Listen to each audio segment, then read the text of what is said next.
Pessoal, boa tarde. A passarada cantando aqui, que coisa boa, né? Seguinte, vou começar a fazer essas lives pequenininhas toda semana. Voltar a fazer, na verdade, porque eu já havia feito para falar, pra gente compartilhar aqui o oráculo da deusa, falar sobre mitologia, falar sobre sagrado feminino, sobre espiritualidade feminina. E a minha intenção aqui é compartilhar com vocês esse conhecimento, né, que eu tenho há muitos anos. Eu tô trilhando essa jornada, né? Boa parte das pessoas que seguem esse perfil já sabem disso, né? Vieram para cá por conta dessa jornada, foram minhas alunas, já foram minhas clientes, pacientes, né? E, no entanto, nessa última semana chegou muita gente nova e aí eu resolvi, né, trazer para vocês essa proposta novamente. E é isso, eu vou tirar uma carta, que eu tô com o oráculo da deusa, que é um oráculo que eu trabalho, como eu falei, há bastante tempo, né? Tem os atendimentos individuais, a mandala das deusas, que é um método que eu desenvolvi e faço atendimentos lá desde 2005, né? É uma mentoria, né, baseada em mitos, em histórias, contos de fadas, sabedoria do feminino, sabedoria da espiritualidade feminina. Então, é uma metodologia assim que, como eu já falei, os resultados são ótimos, feedback fantástico. Já atendi assim mais de 1000 mulheres, né, com certeza. Né, são quase 20 anos trabalhando com isso, né? Eu nunca fui de contar muito. A Júlia tá perguntando o que tá rolando. Eu vou tirar a deusa da semana, né, com o oráculo da deusa aqui, e falar um pouquinho sobre não só o significado da carta que é dado pelas autoras, mas é também característico do meu trabalho fazer uma coisa que se expande, né, transdisciplinar, e que também acompanha muito dos insights e coisas que eu tô ali percebendo, né, nos atendimentos individuais. É isso que acontece na dinâmica da própria pessoa, né? Então, sem mais delongas, né, vamos lá. Tô com o oráculo aqui e vou puxar uma deusa, e a deusa dessa semana é Baba Yaga. Falei de contos de fadas, né? Falei sobre os contos de fadas, e essa deusa é um personagem folclórico também, ali da Europa Oriental. Ela, olhem bem a imagenzinha dela, eu não sei se está invertendo, mas é Baba Yaga, o nome dela, Vó Yaga. E a Baba Yaga, como eu disse, ela dá origem para muito da iconografia e também a construção do personagem, né, da bruxa dos contos de fadas, tá? Então, se vocês olharem bem a imagem aqui, vocês vão ver dragões aqui no manto dela, né? Ela voa nesse pilão durante a noite, e é uma deusa que está muito ligada à mulher selvagem, né? Ao arquétipo aí designado, né? Ou destrinchado pela Clarissa Pinkola-Estés no Mulheres que Correm com os Lobos, tá? Que é um livro base para quem se interessa não só por sagrado feminino, mas por toda a psicologia feminina, né? Por psicologia profunda feminina. A Clarissa, só para dar mais contexto, né? Que é uma coisa que eu gosto de fazer muito, não é cerveja, tá? É um leite batido com cacau e café. Mas a Clarissa, ela trouxe ali pra gente, ela contribuiu muito, na verdade, para todo esse movimento de espiritualidade feminina, né? Por isso que eu falo que é um livro base. E a Baba Yaga tá presente num dos contos, né? Que é Vasalisa. Então, ali ela conta, ela escolhe uma versão, né? Do conto de fadas, e ela coloca ali o mito, né, ou o conto, como toda a jornada dessa heroína que é a Vasalisa, que também é um personagem assim muito importante na construção das próprias heroínas dos contos de fadas. Então a gente vê ali na Vasalisa características da Branca de Neve, do Chapeuzinho Vermelho, né, da própria Bela Adormecida, da Princesa e as Ervilhas, então, da própria Cinderela.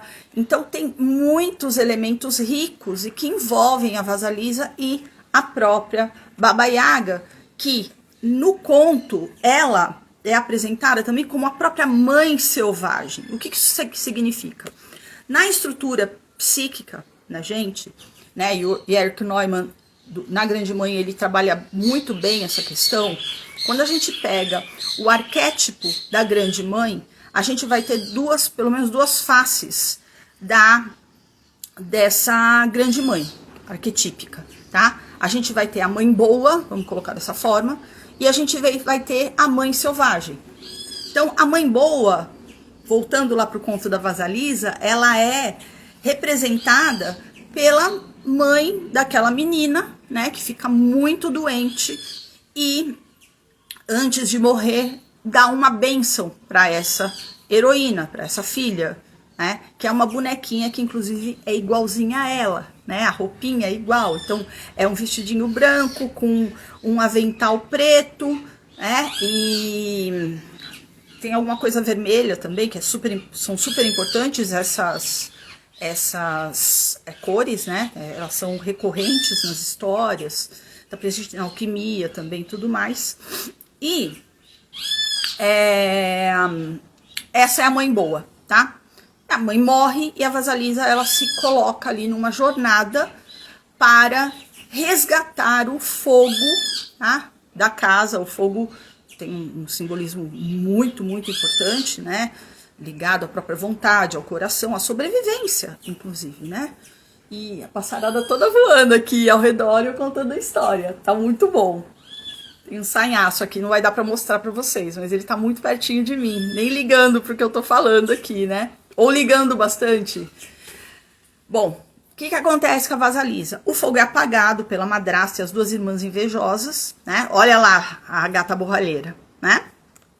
E ela é colocada nessa jornada e ela adentra uma floresta, né, muito selvagem, porque ela tem que ir até Baba Yaga resgatar o fogo, pegar o fogo, pedir, né, para Baba Yaga o fogo, para que ela leve para aquela casa, para que aquela casa reviva, ok? Tá. E aí isso desenrola.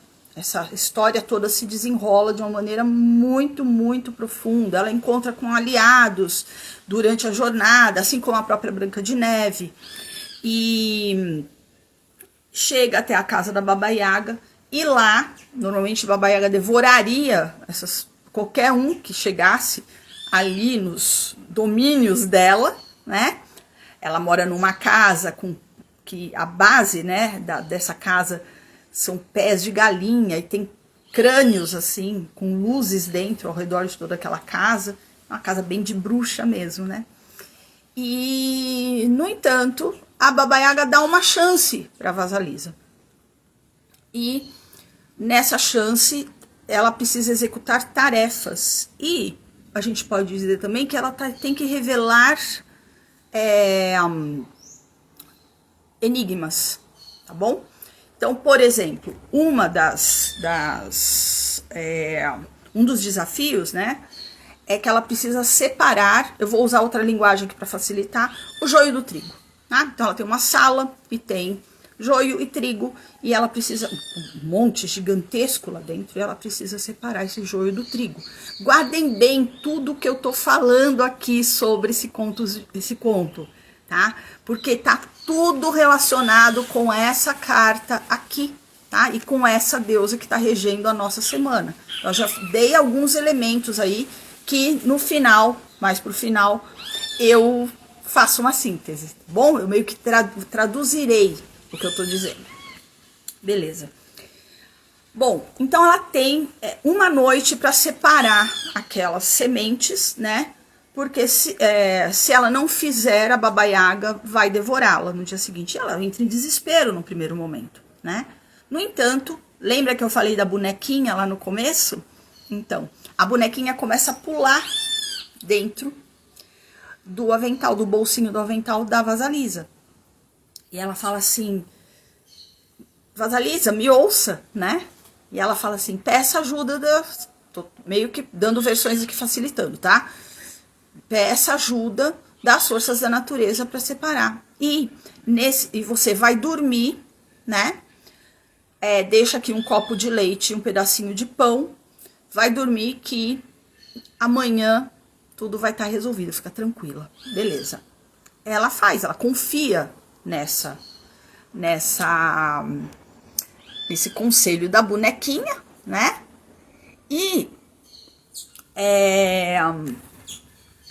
no dia seguinte, né, a Baba Yaga já retornou e fala, já pronta para devorar a Vasalisa. No entanto, para surpresa da própria Vasalisa, tudo tá separado. Então ela conseguiu cumprir aquela tarefa. Beleza, e aí a história desenrola. Eu não vou contar tudo, tá? Mas no final, depois de cumprir as tarefas, ela consegue sim resgatar, pegar um pouco desse fogo. E a Baba Yaga fala assim, pega esse fogo e some daqui, porque você está perguntando muitas coisas. Porque ela começa a inquirir, a questionar a Baba Yaga a respeito de algumas coisas. E a Baba Yaga fala, não, tá perguntando demais, e quem pergunta demais fica velho antes do tempo, né?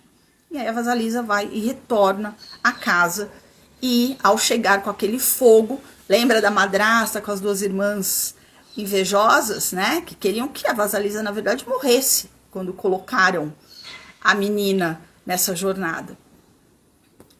Imediatamente ao entrar com fogo dentro da casa, essas três figuras são dizimadas, viram cinza, e a vida retorna para casa. Beleza, vamos falar agora da deusa da semana, depois de contar toda essa história, né?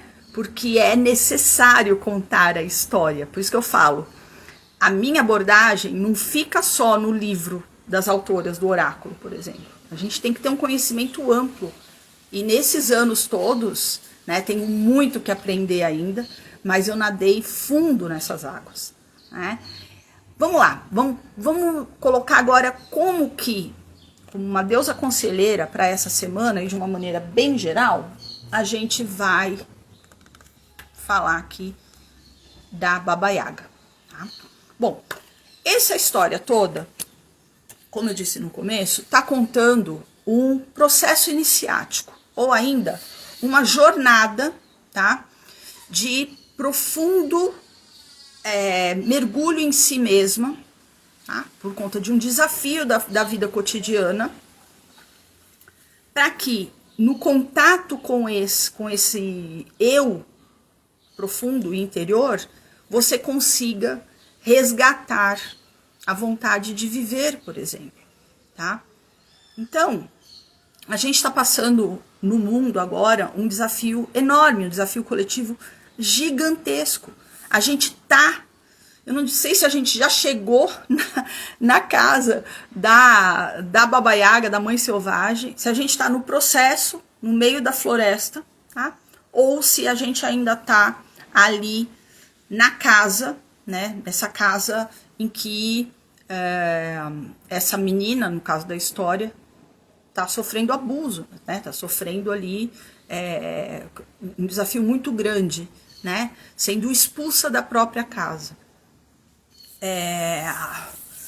Pois bem, o que a Baba Yaga pode estar dizendo pra gente agora, nesse momento? Elementos aí importantes. Olhar para dentro, né? Deixar que essas vozes, as distrações, as sabotagens, a autossabotagem, né? As relações que não te levam a nada, as relações que são tóxicas. Tá falando assim, presta atenção nisso, né? Porque isso faz com que o nosso fogo ali traduzido como a vontade de viver, o coração desperto, a alegria, tudo que está relacionado com fogo, a criatividade, né? Isso esteja sendo comprometido por tudo isso.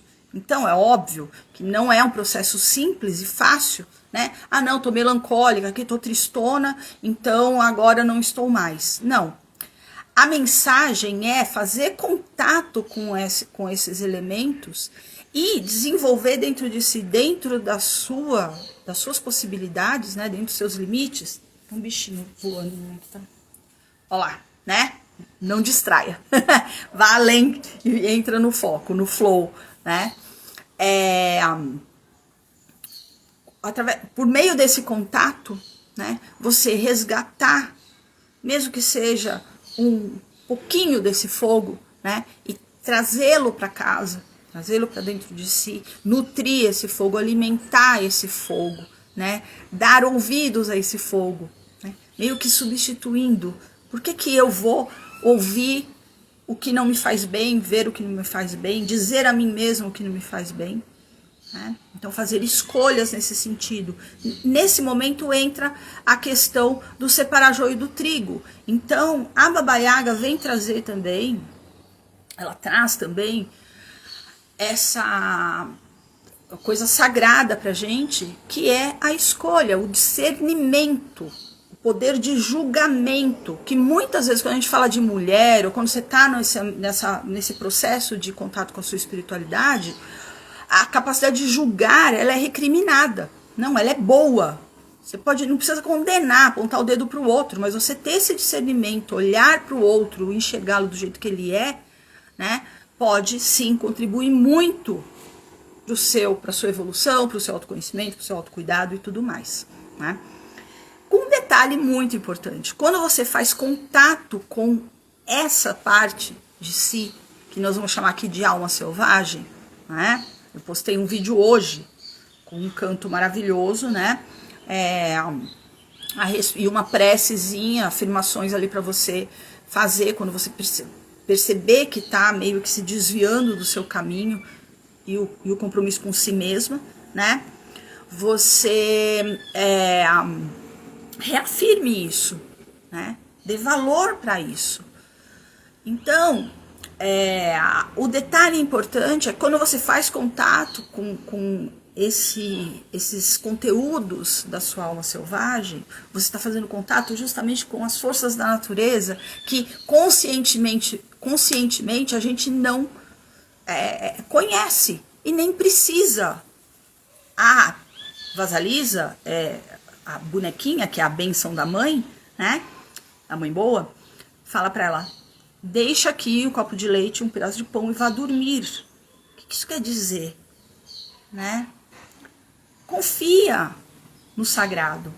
Confia naquilo que você sente que é superior dentro de você. Superior no sentido de divino. Confie. Fecha os olhos para você conseguir ouvir o que precisa ser feito. Né? Então também procurar compreender, né, esse processo de blá blá blá que muitas vezes a gente entra, para que haja o silêncio necessário para a gente ouvir, sentir, enxergar dentro de si o que é necessário, tá?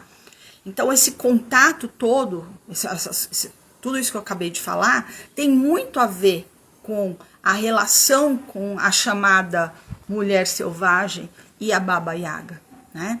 A mulher selvagem, repito, o conceito que vem lá do Mulheres Correm com os Lobos, a Clarissa Pinkola Estés, é essa força presente na psique de todas as mulheres, eu diria de uma forma diferente em todos os seres humanos e em toda a natureza. Ela é a vida, ela é a morte que é a vida, né? Então é o processo de vida, morte e vida que se estabelece ali, né? Que a gente ouvia muito dizer também vida, morte e renascimento, ou seja, uma ciclicidade que acontece lá. Então, para fechar, né, para não ficar muito longo, como eu falei, era uma live pequenininha, vou deixar gravado aqui, a quem não viu desde o começo, para acessar, então vai estar lá no meu feed. Se vocês gostaram, curta, compartilhe, mande para alguém que você sente que pode ser positivo ouvir isso, né, o que eu compartilhei com você aqui hoje. E que Baba Yaga aí nos abençoe, né, nos dando aí um poder criativo para enxergar o que a gente pode escolher fazer nessa semana e que vai ser bom não só para a gente, mas para tudo que nos rodeia e para o próprio planeta. Então, Um beijão e eu volto com esse tema semana que vem, mas acompanhem esse perfil porque tá cheio de coisa boa. Beijo. Tchau, tchau.